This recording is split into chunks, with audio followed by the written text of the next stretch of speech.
வணக்கம், welcome to Ammachi's kitchen. இன்றைக்கி நம்ம பார்க்க போகிறது கும்பகோணம் கடப்பா அப்படிங்கிறது எப்படின்னு பார்க்கலாம். வாங்க.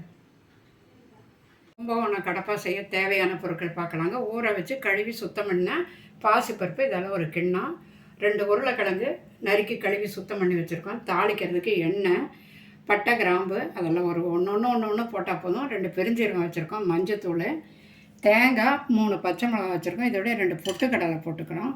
தக்காளி 4 தக்காளி நறுக்கி வச்சுருக்கோம். பெரிய வெங்காயம் 2 வெங்காயம், பச்சை மிளகா, கொத்தமல்லி, கருவேப்பிலை, தண்ணி எடுத்து வச்சுருக்கோம். உப்பு,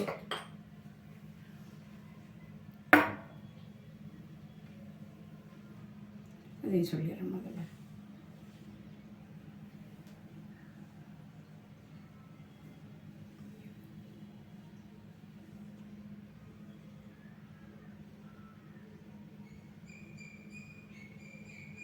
சின்ன குக்கர் வைக்கலாங்க. அதில் வந்து பாசிப்பருப்பு தண்ணி ஊற்றி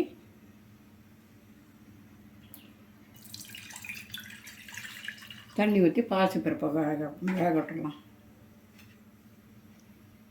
நல்லா ஊற வச்சது சீக்கிரம் வந்துடும். உருளைக்கிழங்கு போட்டுடலாம். அதுலேயும் 2 உருளைக்கிழங்கு நறுக்கி வச்சுருக்கோம், அதையும் இதிலே போட்டுடலாம். கொஞ்சம் மஞ்சள் தூள் போட்டுடலாம்.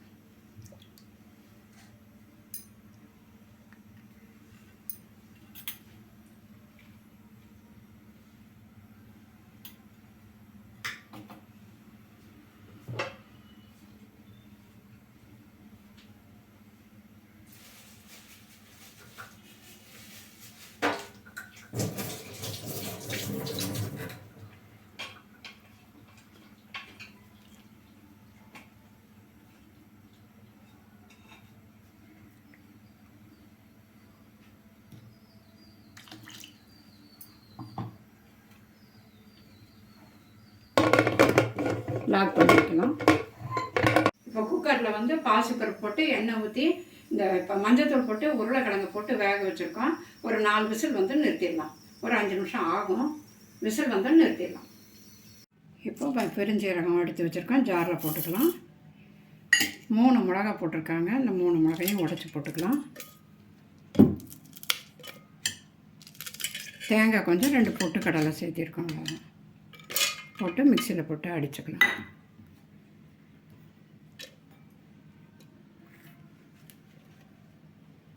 இப்போ ஒரு அகல பாத்திரத்தை வச்சிடலாம். இந்த பாத்திரம் சூடாகிடுச்சு. இப்போ எண்ணெய் ஊற்றலாங்க.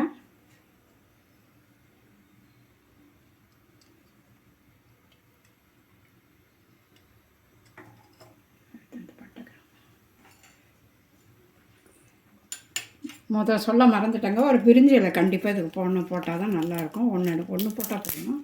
நான் அதை 2ஆக கிழிச்சு போடுறேன். பட்டை, கிராம்பு, வெங்காயம் போடலாம். அடுத்தது பொடியாக நறுக்கி வச்சுருக்கோம், இந்த வெங்காயத்தை போடலாம்.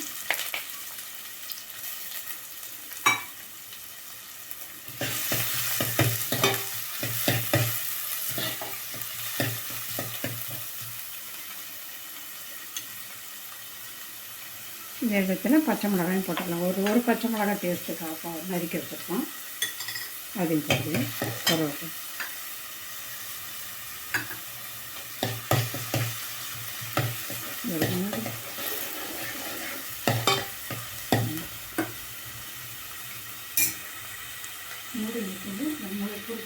இப்போ வெங்காயம் செவக்க வணங்கட்டும்.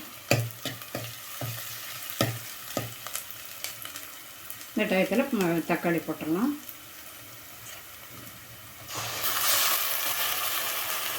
இந்த தக்காளி போடும்போது உப்பு போட்டுடலாங்க. உப்பு போட்டோன்னா சீக்கிரம் வந்துடும்.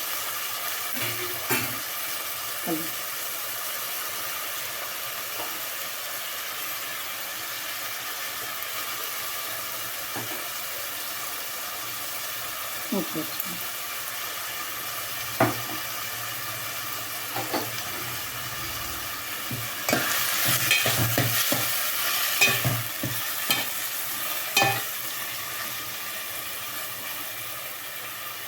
மூடி போட்டு மூடி வைக்கலாம். ஒரு 2 நிமிஷம் ஆட்டு சிம்மில் வைக்கலாம்.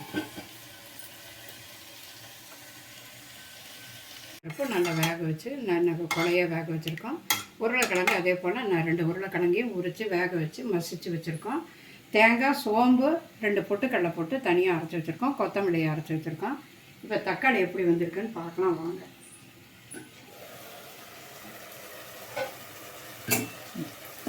தக்காளி நல்லா மசிஞ்சிருச்சுங்க, அவ்வளோதான்.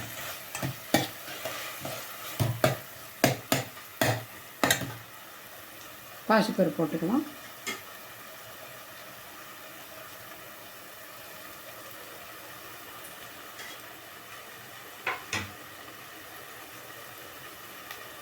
வேக வச்சு கரைச்சி வச்சுருக்கோங்க, அரைச்சி வச்சுருக்கேன், நல்லா போட்டுக்கலாம்.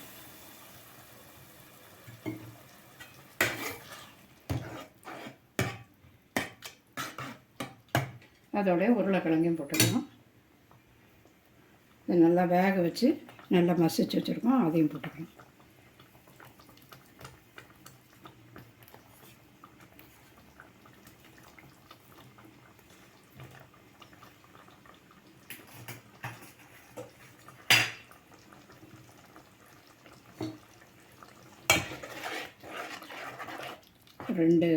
ஒரு கொதி வரட்டும். நல்லா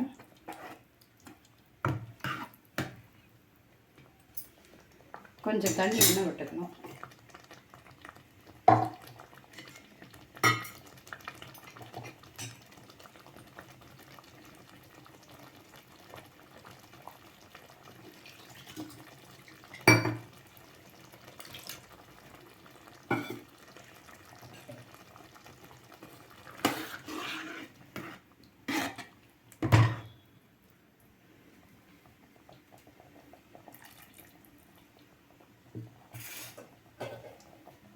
மூடி வச்சு ஒரு 2 கொதி வரட்டும். இப்போ நல்லா கொதி வந்துடுச்சு. நல்லா அப்படி கலந்து விட்டுட்டு கொஞ்சம் சிம்லேயே வச்சுங்க, என்ன அடி பிடிக்காமல் இருக்கும். அப்போலாம் இப்போ அரைச்சி வச்சுருக்க தேங்காய், பெருஞ்சீரகம், பொட்டுக்கடலை எல்லாத்தையும் அரைச்சி வச்சுருக்கோம். தேங்காய் போட்டு அதை ஊற்றி இறக்கிடணும். இறக்கும்போது கொத்தமல்லி தழை தூவி இறக்கணும்.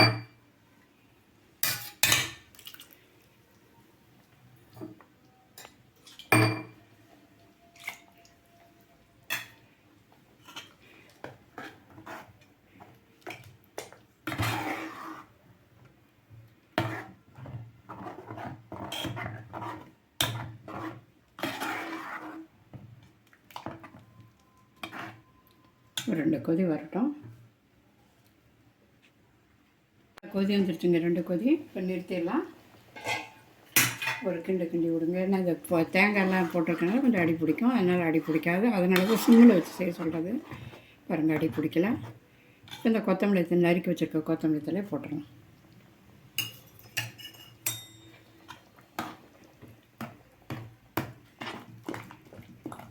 போட்டு அடைப்பாக்கணும்.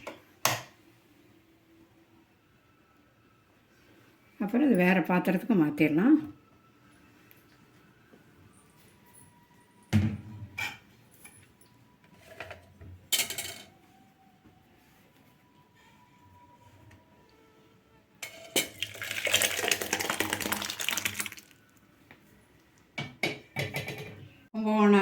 கடப்பா ரெடி ஆகிடுச்சு. இது இட்லி, தோசை இதுக்கெல்லாம் தொட்டு சாப்பிட ரொம்ப நல்லாயிருக்கும். வீட்டில் செஞ்சு பாருங்கள். சமைச்சு பார்த்து சாப்பிட்டுட்டு எப்படி இருக்குன்னு சப்ஸ்கிரைப் பண்ணுங்கள். நன்றி, வணக்கம்.